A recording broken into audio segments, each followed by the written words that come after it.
the Master of Storms, the Orc Shaman, the Necromancer, and the High Mage. These are the 4 elite mages enlisted by the Master of Chaos and Dread, Zargon, in his plight to finally rid the Empire of its champions. They all too willingly obliged, each for their own reasons. But what if I told you they had to first be given a test that would prove their worth as loyal corroborators to Zargon's plight? It was time to have their mettle tested, their magical prowess measured, and ultimately prove their ability to unify and create the grandest threat the Empire had ever faced. To do this, Zargon took a page out of Mentor's book, sending the Mages 4 to Felmarg's tomb, the now heavily guarded catacombs which once housed the foul gargoyle, Verag. Good morning, brave adventurers. Welcome back to the channel. I am AmalgamAsh, and this is the trial of the Wizards of Zargon. Thank you to Hattori64, who originally had this idea in the form of a question, and thank you to Always Bored, Never Boring for great solo tabletop content. The Wizards of Morcar is an expansion pack campaign for HeroQuest that was released in the United Kingdom in 1991. The out-of-print X-Pack offers a quest book containing 5 quests, new tiles, 4 new enemy characters, and 12 helpful, hireable mercenaries called the Men-at-Arms. It adds a new layer of complexity and challenge to the classic game through new mechanics, and is recommended for players who have completed the difficult expansion titled Against the Ogre Horde. However, we will not be playing Wizards of Morcar proper today. Rather, we will be observing how the wizards might have worked together to complete a test given to them, a trial. And in doing so, we will be playing as the 4 Wizards of Zargon, as he is known in the US, for a modified version of the first quest of the core campaign, the Trial. In this version of the Trial, the Orcs, Goblins, Fimir, and Skeletons have been replaced by the 4 different classes of Men-at-Arms, soldiers who have been stationed to keep Chaos forces from re-entering the crypt and resurrecting Verag. As such, Zargon has revealed to the wizards a special entrance to the tomb, though he has left them without a map. Their instructions are clear. Locate the pile of rocks that was once Verag, resurrect him, and flee the crypt, eliminating any Imperial forces along the way. We will be playing HeroQuest with rules as written, accepting that the heroes as such will be the 4 Wizards of Zargon, their mind and body points as well as attack and defense dice, marked in the expansion literature. We will also be implementing their spells in the same manner as the hero wizard, with each spell having 1 use. Verag's remains are not in the center room, because that would be too predictable. As an added measure of security, the stone remnants of the gargoyle have been moved to a random room. Thus, for every new room visited, we will roll a 10-sided die. Should we succeed in rolling a 10, or in this case a 0, we will have found the room in which Verag is hidden. For every new room we uncover, marked by the opening of its door, we will add 1 to each new dice roll. Verag will be guarded by a special enemy that we will engage upon discovery. When it is the Empire's turn, the Men-at-Arms and any other revealed enemies will move and attack the wizards aggressively. Notice I did not mention what may have replaced the zombies, mummies, or chaos warriors. As it stands, these will be replaced by one of 3 special enemies that will be determined by the roll of a die should they be encountered. Finally, please note that the playthrough of this quest contains spoilers for the first quest of the core campaign of HeroQuest, the Trial. And now, onward, brave villains. Alright, so for a playthrough like this, there are a lot of considerations that I had to make. Some of them well planned in advance, and some of them kind of made last minute. For one thing, each one of these characters has their own set amount of spaces that they can move, but to facilitate a faster game, I'm going to be rolling 2 movement dice, specifically 2d6, as with classic HeroQuest. Look at that, I just rolled less than what their typical movements are. I'm also going to be kind of implementing a house rule that if there are no enemies on the board, I'm going to just move them freely. Now, these wizards, I'm not going to be adjusting their stats, but they have pretty high stats. They may not move very fast in Wizards of Morcar, but they roll, on average, 4 to 6 attack dice, 5 to 6 defense dice. They are quite brutal. They only have 4 body points, though, to balance this out. They've also got a ton of spells. Each wizard has 6 unique abilities, ranging from summon goblins and sharpen blades, which allows all of the orcs in the same room as the sorcerer to roll an extra die and attack for that turn only. We're not going to have orcs that we encounter in this quest, so some of these cards as demonstrated, are going to be quite useless.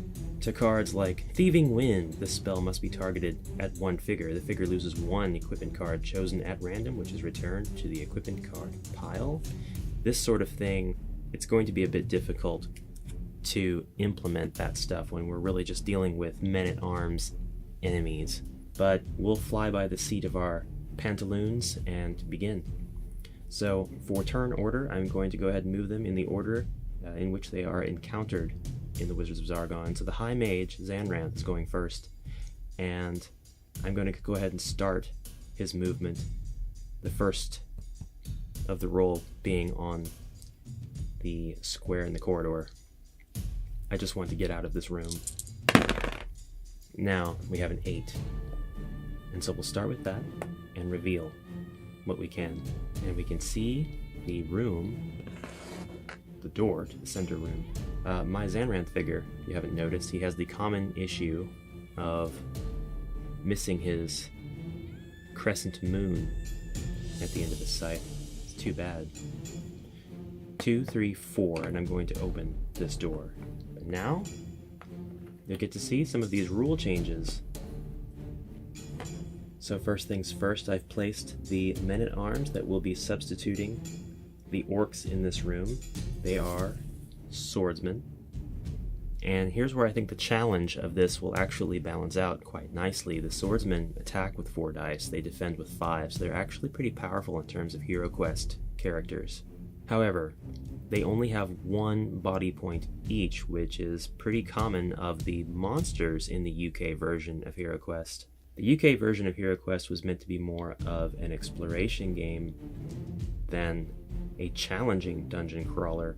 This kind of all changed with the expansions, but it's interesting to see that the men-at-arms just have 1 body point. So if we can get a hit in, they will go down fast, much like the orcs and goblins. However, for the other 2 enemies in this room, we have a bit of a different challenge. The Chaos Warrior is actually going to be replaced by one of 3 enemies, as I said before. So I'm going to roll a 6-sided dice, and you can play this quest a bit differently if you'd like by kind of hard deciding which enemy should replace which enemy.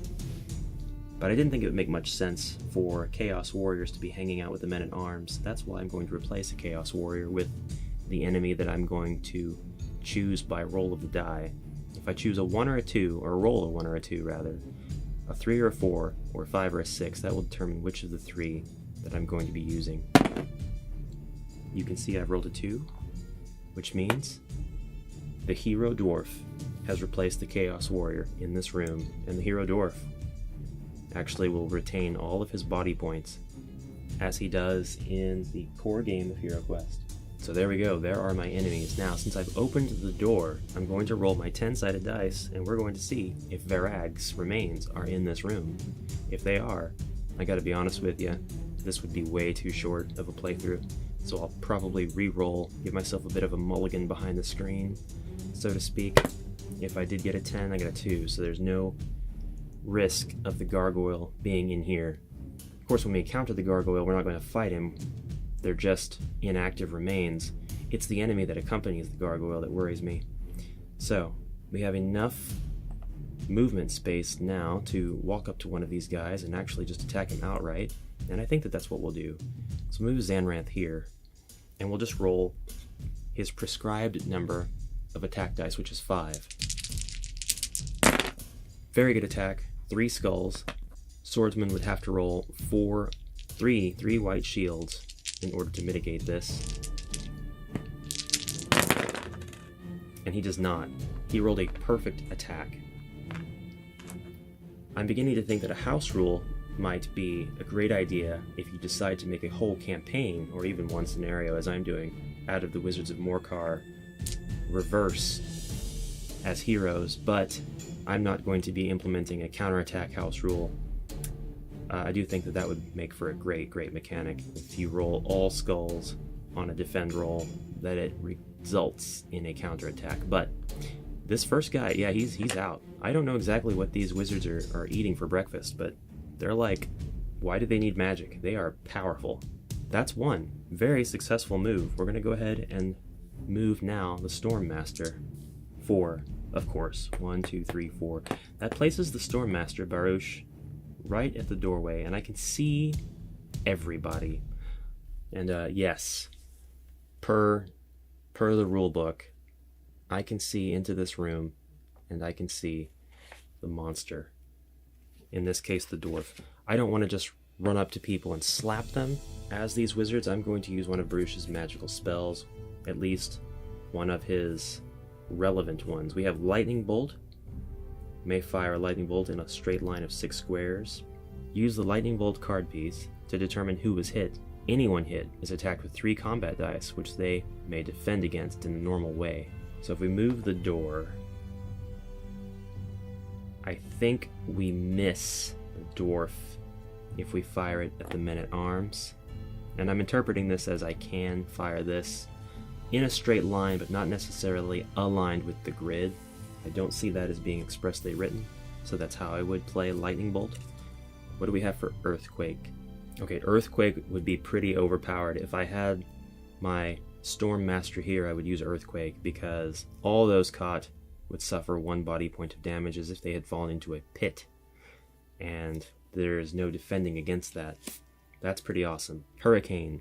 Hurricane must be cast at one target who is in a straight line in front of him. That figure is then forced back in a straight line of squares until he hits a wall, another figure falls in a pit trap, or triggers another trap. This card, the way that it is worded, seems to imply that I absolutely would need to make sure that I use my spells aligned with the grid in terms of straight line, so 90-degree angles only, because there's no way for a figurine to fly back in a straight line until it hits, unless it's a straight line until it hits even at an angle any of the aforementioned obstacles. So I know I may sound wishy-washy, but I like that so much better, not being forced to 90-degree angles. And I'm not saying that it is expressly saying that. I'm just saying upon first read, I would want to interpret it that way, but I think I will interpret it the way that I just demonstrated instead. That seems like so much more fun. Blinding Sleet. The sorcerer may fill a room with blinding sleet. No one in that room may move, make ranged attacks, or cast spells until the beginning of the evil wizard's next turn. That is the Empire's next turn in this context. Figures may only attack or defend if they are adjacent to another figure. I like this. I'm going to use Blinding Sleet in this room. And so this room is under the effect of Blinding Sleet for right now. These are very threatening spells. And now that that is resolved, I'm going to move the next character, and that will be Fanrax, the Necromancer. Fanrax, the Necromancer. 2, 3, 4. You know what?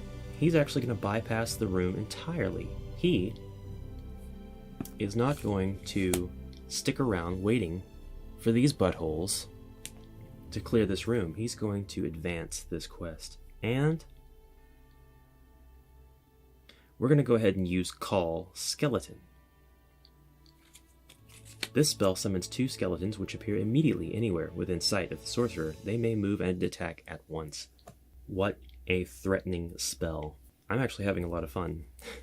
Now, I think that it would be a lot of fun to send those skeletons in as sort of cannon fodder, so I'm going to do that. So skeletons have 6 movement squares, and I had the brilliant idea to spawn them where I have spawned them. 1, 2, 3, 4, 5, 6. I can send one after the dwarf, and I will attack with this skeleton.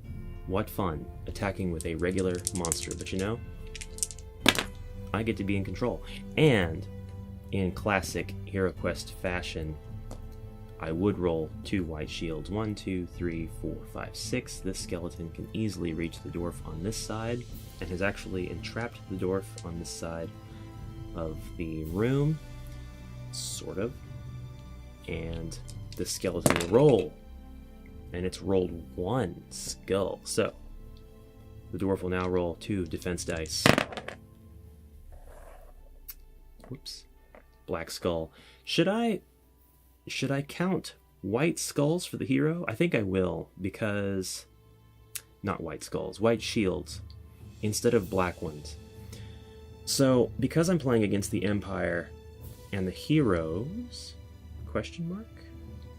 If they roll a black shield, that's what I think I'll do. I think I will keep the black shields for my characters, and I'll keep the white shields for the good guys that I'm fighting against. Does that make sense? So if the dwarf rolls white shields, that's a valid defense.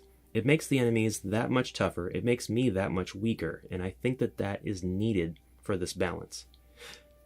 So, either way, the dwarf does get hit, he loses one of his body points, and he has 6 left. Alright, gameplay continues with the Orc Shaman. The Orc Shaman. The Orc Shaman has pretty high movement anyways, but he has rolled an 11. And I'm going to go ahead and use another spell. Orc Shaman can actually summon orcs. Or summon goblins. I don't want to use these. I don't want to have a whole army on the board. I mean, I kind of do. But we won't. We won't do that.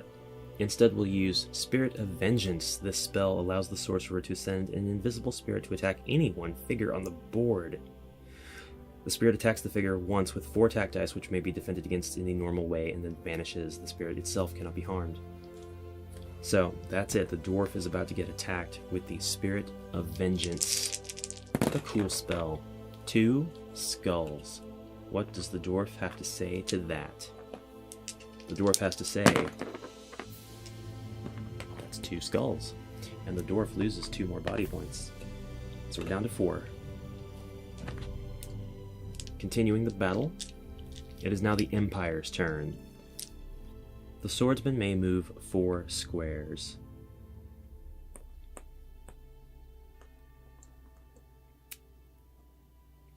And I know how crazy this looks, but somebody did point out to me that it doesn't say anywhere in the book that furniture can't be traversed upon. And so we're going to have a tabletop battle on top of a tabletop battle. He's going to attack with 4 dice. Oh, and he rolled 2 skulls and fell off of the table in the process.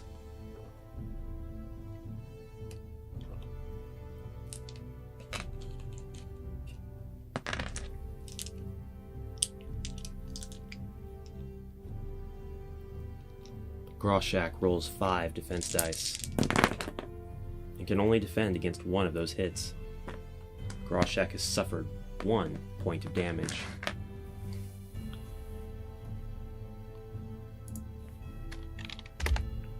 Groshak is down to 3 body points. Now it is the dwarf's turn to unleash some pain. He's going to do so from the floor.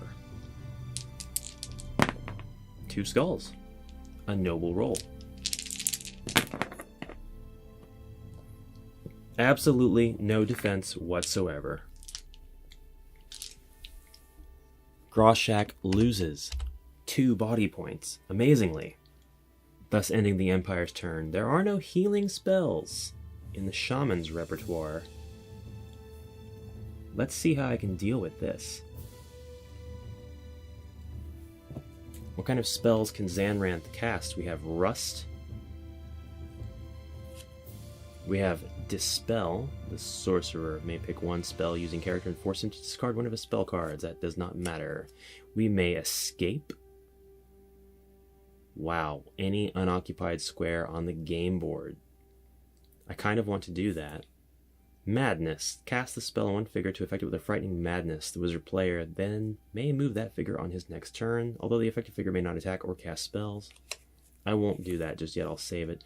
Wall of Flame. The sorcerer creates a magical wall of flame which covers 2 squares. The wall has 1 body point and rolls 6 defense dice. So, why did I allow people to move and attack in this room after I cast Blinding Sleet? Well, when I cast this spell, initially, I gave myself the impression, this was totally my fault, that this just meant the hero characters, but it actually says no one in that room may move, make ranged attacks, or cast spells until the beginning of the evil wizard's next turn. I think that this ought to apply to my characters as well, and yet I've been sending people in there and have been having no problem moving and attacking. So, to that effect, I kind of fudged the spell, and I decided it would be best to just let the hero, the Empire, take its turn and attack as normal, because I gave myself an advantage going in there and attacking. It's a judgment call, and Zargon unfortunately has to be the one to make it, but in the interest of fairness and to teach myself a bit of a lesson about rule interpretation, I wanted to make a fair judgment call, so that's what I've decided to do, canceling the effects of the Blinding Sleet, and we're going to continue play as normal. First, the High Mage. And the High Mage rolls a 9. However, I'm not going to need all of that 9. I am going to get rid of this dwarf one way or another.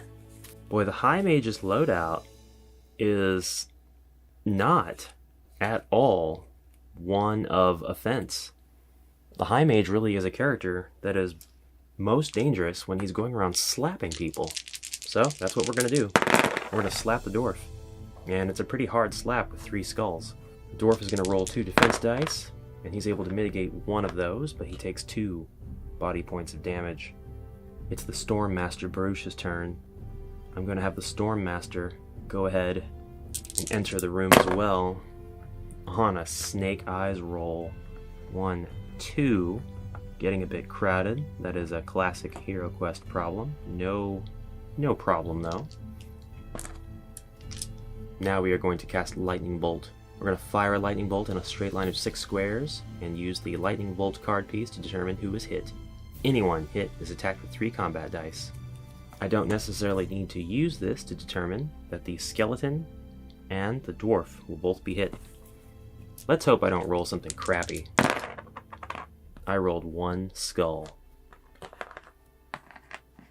The skeleton has 2 defense dice, and he fails because we're not counting white shields. The skeleton, with his 1 body point, immediately crumbles into a pile of bones, and if I was Fanrax, I'd be a little bit pissed that Baruch just toppled one of his skeletons.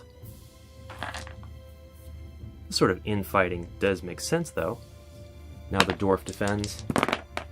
The dwarf rolls 2 black shields, which would be perfect if he were a true chaos dwarf, but he is not, and he has lost 1 more body point, which means he has 1 left.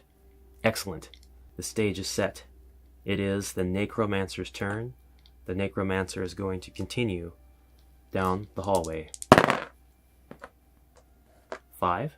1, 2, 3, 4, 5. Finally. Oof, things really heated up in that first room.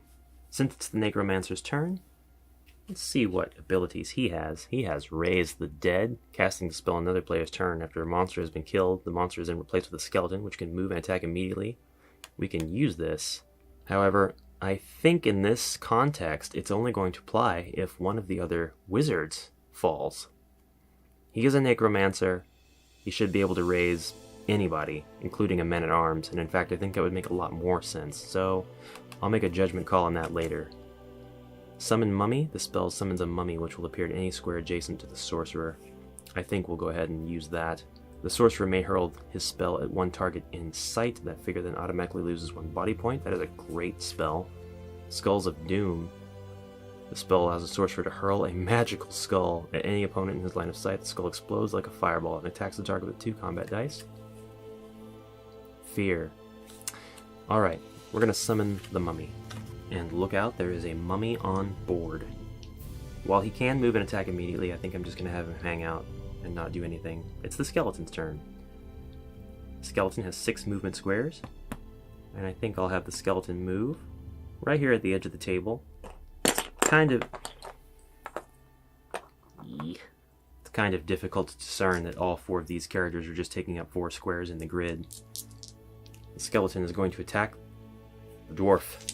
He has the best chance of killing the dwarf at this point. 1 skull. Will the dwarf survive? No. The dwarf finally falls to the scythe of the skeleton. Incredible.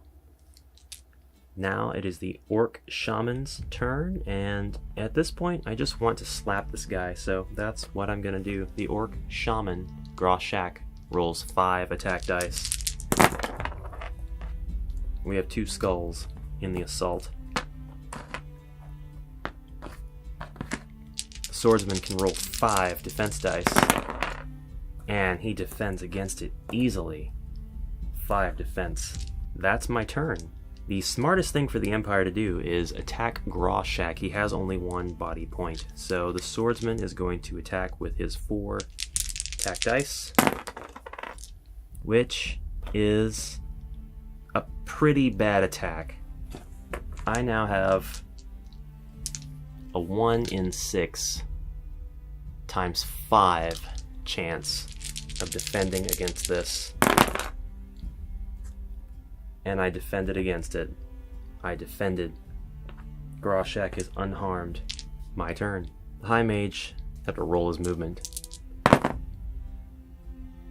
He's going to walk up right behind this man-at-arms and attempt to Crescent Moon stab him through the chest. Zanranth uses 5 attack die. That's going to be pretty hard to defend against. And so he doesn't, and the man-at-arms finally dies. We finally have 2 figures off of the board. 3 figures, actually. That concludes that skirmish. And now, as stated, I'm going to be moving my figures around a bit in order to position them before I open up any more doors. And this is kind of how I see myself doing it. This room is going to be problematic, I can tell right now. This room should be fairly easy to mitigate. I'm liking that word. Forgive me. So we're going to open that first, actually. We would be doing that with the High Mage, since he would be going first. So he would be there. So he's going to open the door. And in this room, traditionally, it's a goblin and a Famir. However, this is not tradition that we observe. This is a crossbowman and a halberdier. You'll notice that You'll notice that I have split my party into 2 halves. That's to kind of help the game move along a little faster. And I've pretty much decided the only spell I'm going to use for the High Mage out of his whole arsenal is either going to be Rust in order to get rid of a particular weapon, or it's going to be Escape. But in this case, I'm just going to move him forward 1 square, and I'm going to attempt to kill the men-at-arms. And I've got 2 skulls, not the best attack. The crossbowman actually has only 3 defense dice, and they failed to defend him. He is killed. Zanranth's robes are covered in blood. It is the Storm Master's turn. He enters the room easily. I'll actually place him behind the halberdier. Not that that gives him any sort of tactical advantage. Just makes things a little more readable.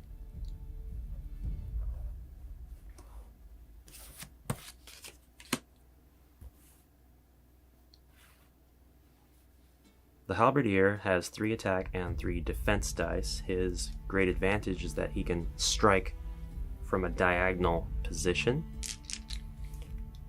Bruce doesn't care. He has 6 attack die. With 4 skulls rolled, there is no way for the halberdier to defend properly, as he only rolls 3 defense dice and he is killed. It is the Necromancer's turn, and the Necromancer will open the door, leading into the room that traditionally has 2 Chaos Warriors. However, as you may have guessed, and we'll only put 1 bookshelf in here for visibility, and we can place the treasure chest, but we're not going to be searching for treasure. We're going to be searching for dismembered heroes. I forgot to roll to check to see if Farag was in this room, and we'll add a +1 to this roll. And if we roll a 9, we can count it as a success, because when I add 1 to 9, I'll get 10. But that's represented on this dice by a 0. So, increasing the likelihood, we've opened the door, we have a 7, +1 would be 8. Varag's remains were not in this room. Will Varag's remains be in this room? Let's do the Varag check before we place down the enemies that represent the Chaos Warriors. We're going to be able to add +2 to this roll now, but it would end up only being a 6. So we still haven't found Varag. However, we did find, rolling for enemy number 1, rolling for enemy number 2, another mangy dwarf and a wizard. I suppose you think I care. I'm going to move right into this room, right to the side of this wizard, and Fanrax will attack him with 4 attack dice. Not a great attack, only 1 skull. And the wizard has 4 body points. Will he be able to block the attack with his 2 defense dice? No. He has lost a body point. Very, very annoying, but now it is the skeleton's turn. Skeleton can move into the room from where I have him. I honestly thought I would need him for this room, but I didn't. So I'm actually just going to station the skeleton outside of the door. I don't want him to get one-shotted. The mummy will go ahead and move into the room. He has 4 movement squares.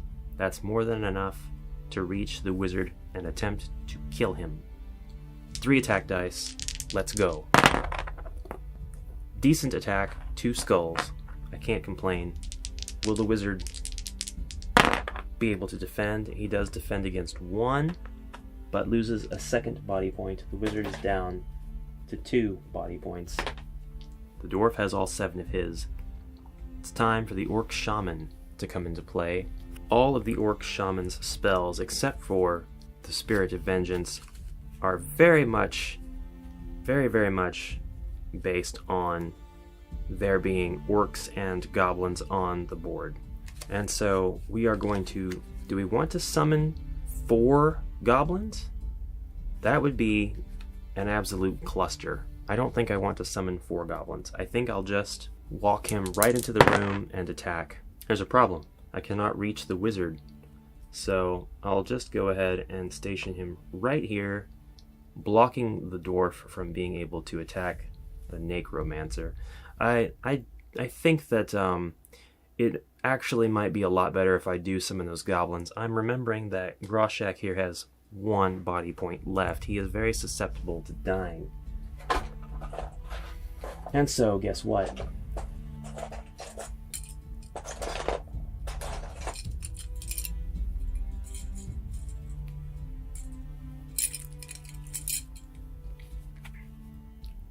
The sorcerer may immediately take 4 goblin figures from anywhere on or off the game board and place them anywhere within his line of sight. The goblins may move and attack immediately, unless they have already done so during this turn. This might be the only useful spell I have left, and so we're going to place these guys all around the figures everywhere we can. The idea that the furniture in the rooms is actually intangible and is just used for decorative or flavor purposes is so strange to me. I've always treated them, even though the rulebook says nothing about it, I've always treated them as you can't walk on them, you'd have to walk around them. But I guess I'm going to use this to my advantage, and this goblin is going to be standing on top of this treasure chest. However, he's having such a terrible time balancing. I'm just gonna keep him there, and we're going to assume that he is standing on the treasure chest. Well, these little boogers, these little nasty guys, they have 2 attack dice, and so this guy is going to attack the wizard first. And it's 1 skull, and the wizard blocks it. Shoot. Well, now he's going to move, and this goblin is going to immediately follow up by moving into place and attacking the wizard. 1 skull, and does the wizard defend? No. The wizard is down. The wizard dies. Stay dead. This goblin is now going to attack the dwarf, who is completely surrounded. 2 skulls. Does the dwarf defend? No. The dwarf takes both points of damage. And the final goblin attacks the dwarf, which ends up absolutely failing. Alright, and it is now the Empire's turn, and the dwarf is the only character on the board. The dwarf would do best to attack Groshak. I think I called him Grimshaw earlier. Shawshank. 2 defense dice. Terrible. Absolutely terrible. Stupid dwarf. Of course you weren't going to win that battle. The High Mage is ready. He advances. And we have rolled. I've given myself so much more room, yet I keep rolling off of camera. A 9. The High Mage opens the door, moving 3 spaces to do so, and we are able to make a Varag check. We've rolled a 9. We have done it. We will now be able to see what is in this room and what my plans are for revealing unto you what happens when we find Varag the Foul Gargoyle's remains. And I think how perfect and how fitting it is that we would find the Foul Gargoyle in the room with the alchemist's bench.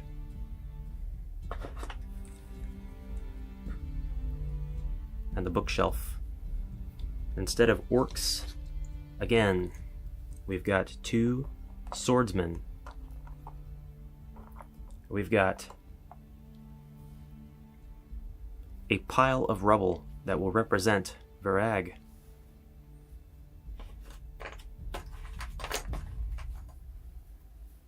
And we'll just place that right here. But the real enemy is the guard.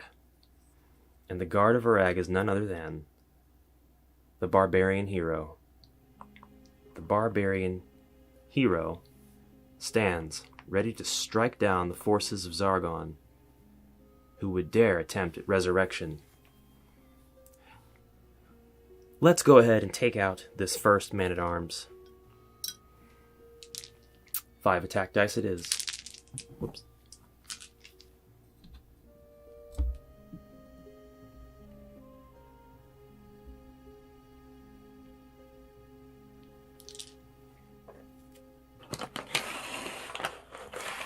Now that we are in the end game, I can go ahead and remove the furniture pieces from the center room, giving myself a bit more room to roll. 2 attack dice. The swordsman can defend against this with 5 defense dice. Utterly unfair. But he only rolls 1 shield, and so goodbye. The idea of this high mage who is so disciplined and knowledgeable and trained in such dangerous magic, the idea that he's just going around decapitating people with his crescent moon staff is just, it's hilarious to me. He has such power. This is how I would play him if I were just playing Zargon in the Wizards of Morcar. I guess I'd be playing Morcar. Ha. Either way, it's Baruch's turn. I hope I can roll high. I have a great idea. I rolled a 7. 1, 2, 3, 4, 5, 6, 7. That is good enough. I'm going to place him right here. And it's time to cast Earthquake. Earthquake will hit both the Barbarian and the Man-at-Arms, and they won't be able to defend against it, so the Barbarian loses 1 of his 8 body points, and the Man-at-Arms falls to his death. Good turn, but I'm not done. It's time for the Necromancer. The Necromancer can't really hit the dwarf where he is, physically. So we're going to use Death Bolt. The Sorcerer may hurl his spell at any one target in sight. The figure then automatically loses 1 body point. Discard after use. We'll do that, and the dwarf now has 4 body points remaining. Because it is Fenrax's turn, the mummy will now attack the dwarf. The mummy uses 3 attack dice. 2 skulls. Implicit in bringing the dwarf down, the dwarf, unfortunately, deflects both of them. He has seen mummy behavior all too often and knows how they slowly shamble recklessly. The mummy is able to move, so I will move the mummy. I'll actually move him backwards a space. This is so I can move the skeleton into the room. And that is so I can attack the dwarf with the skeleton. It's been a real dwarf massacre today. Or at least I hope it will be. 2 skulls. I guess that means the skeleton's just going to headbutt the dwarf twice with his own skull. Will the dwarf be able to defend against such a surprising yet kind of predictable attack? Yes, perfectly. I cannot believe it. This dwarf is a real powerhouse. He is a real threat to the undead. And so it is the Orc Shaman's turn. The Orc Shaman's going to take up 5 whole turns. He's going to attack. Gross Shack attack! The Gross Shack attack is no Shawshank Redemption. It's only 1 skull. Will the dwarf continue this impenetrable wall? No. The orc finally takes advantage of the dwarf's turned back, leaving him with 3 body points left. However, his goblins are not done. Goblin number 1 attacks and fails because he's a moron. He moves out of the way so that goblin number 2 can move in for the supposed kill, who attacks with 1 skull. Does the dwarf defend? Stop rolling behind the bookshelf. The dwarf does not defend. Not well enough. He takes a body point of damage. This is a bit riveting, and it's actually very satisfying to bring down some powerful enemies. This goblin will now attack before moving, and a great attack it is. This goblin paid attention in Zargon class. 2 skulls. Will the dwarf defend? No. The dwarf takes the 2 body points and falls. He is completely surrounded by goblins who continuously stab at, on, and through his mighty beard until someone finally lays the already low fellow lower. When his corpse disappears from the board, there's no real incentive to continue the turn, except I will go ahead and move my goblins. They have movement squares of up to 10. So 1, 2, 3, 4, 5, 6, 7, 8, 9, 10. I'm actually going to move the goblin down here. I don't think I'm going to be able to open the door as the goblin, so I'll probably just do that as Baruch. And I'll do it properly on Baruch's turn, even though it doesn't count as an action. And this goblin, 1, 2, 3, 4. Whoops, 1, 2, 3, 4, 5, 6, 7, 8, 9, 10. He's going to bring up the rear. These 2 goblins are the cavalry. Some cavalry. My turn is over. It's the Empire's turn, and the only Empire enemy is the Barbarian. He is quite a threat. He has 7 body points and 3 attack dice. I think it would make the most sense if he went ahead and just tried to swipe at the wizard most closest to him, and that's with 2 skulls. Baruch has 5 defense dice, and he defends brilliantly.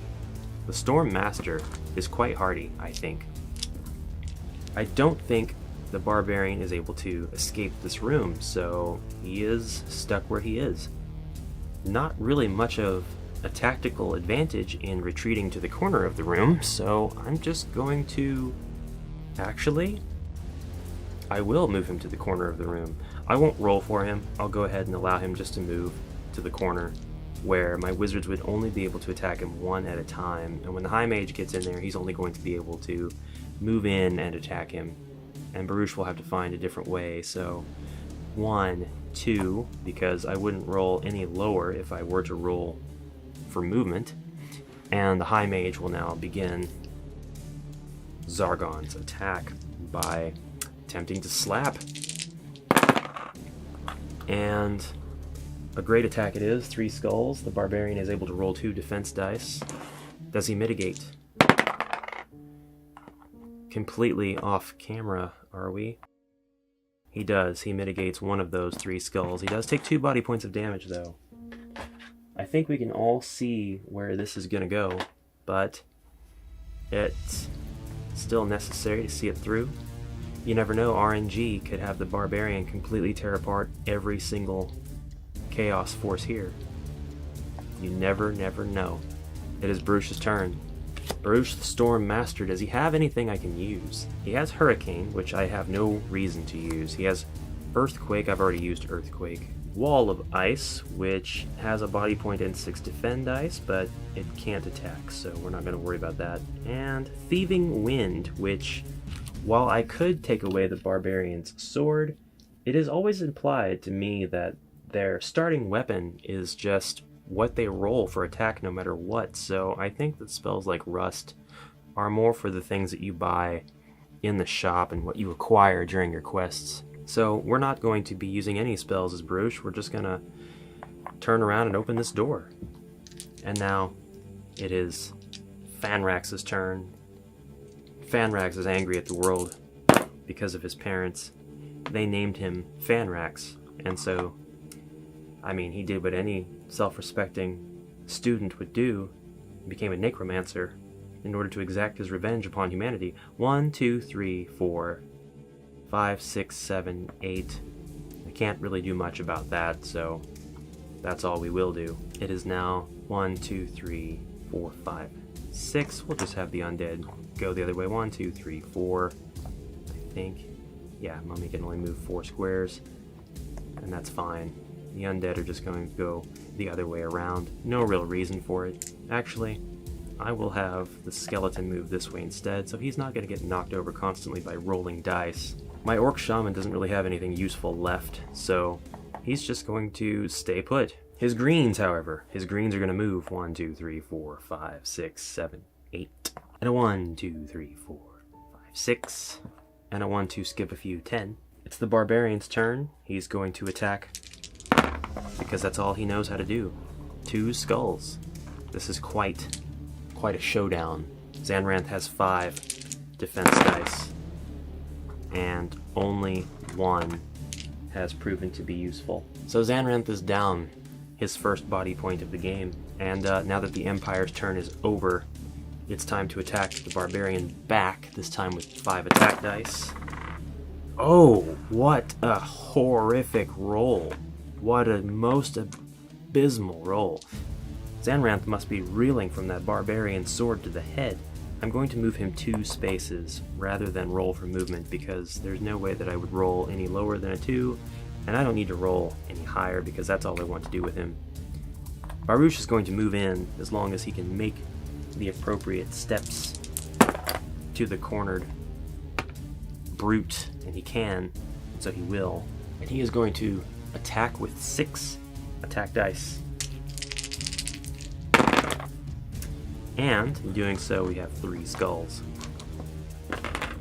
Barbarian rolls defense. 1 of those hits has been defended, but the Barbarian has 3 body points left. Where will this battle go? So I'm going to stop here and just share with you an idea. The Barbarian that I'm fighting against is an early version, early game Barbarian. This is the Barbarian that you would start out with. This is not the Barbarian who would be fully kitted in the kind of armor, gear, weaponry, artifacts, and so on that you would likely have by the time you reached the Wizards of Morcar expansion. You may well have several healing potions as well. So that is something to take into consideration. But as this is just the trial, and future campaign quests played out with the Wizards of Morcar could be scaled up in difficulty by default, I guess I'll just leave this Barbarian to be his vanilla default self. Otherwise, I'd have him kitted out in all kinds of gear. But I think it would be better to save that for other Barbarians who would be representing the bosses or mini-bosses of the core HeroQuest campaign. So that's just my thoughts on that. I'm not going to move anybody else because nobody else can really get to him, except maybe, actually,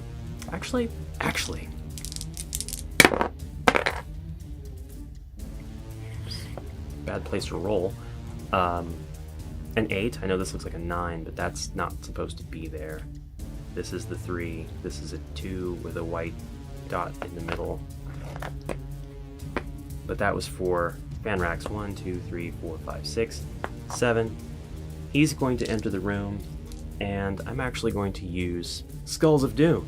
Fanrax is going to hurl his magical skull, because that just sounds so badass and metal and epic, at the Barbarian. It's going to explode like a fireball and attack the target with 2 combat dice. How could I not use it? And a flaming skull rolls 2 skulls. How wonderfully, beautifully fitting. I love it. The Barbarian rolls in defense. He cannot defend. He's got no idea what is going on. Flaming skull out of nowhere explodes like a fireball. He should have worn his plate armor today. And now it's the Barbarian's turn. I'm going to forego moving anybody else for any reason and just pass. Barbarian has a completely failed attack. I'm going to give the Barbarian a mulligan. He's going to roll again. He rolls 2 skulls. Baruch is just going to go ahead and take the hits because I'm going to be cocky and say there's no way I can lose, and I'm not even going to roll defense.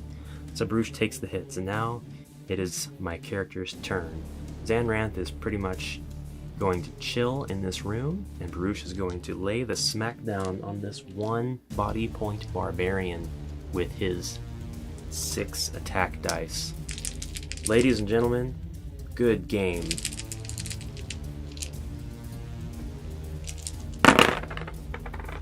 Yeah. Classic HeroQuest.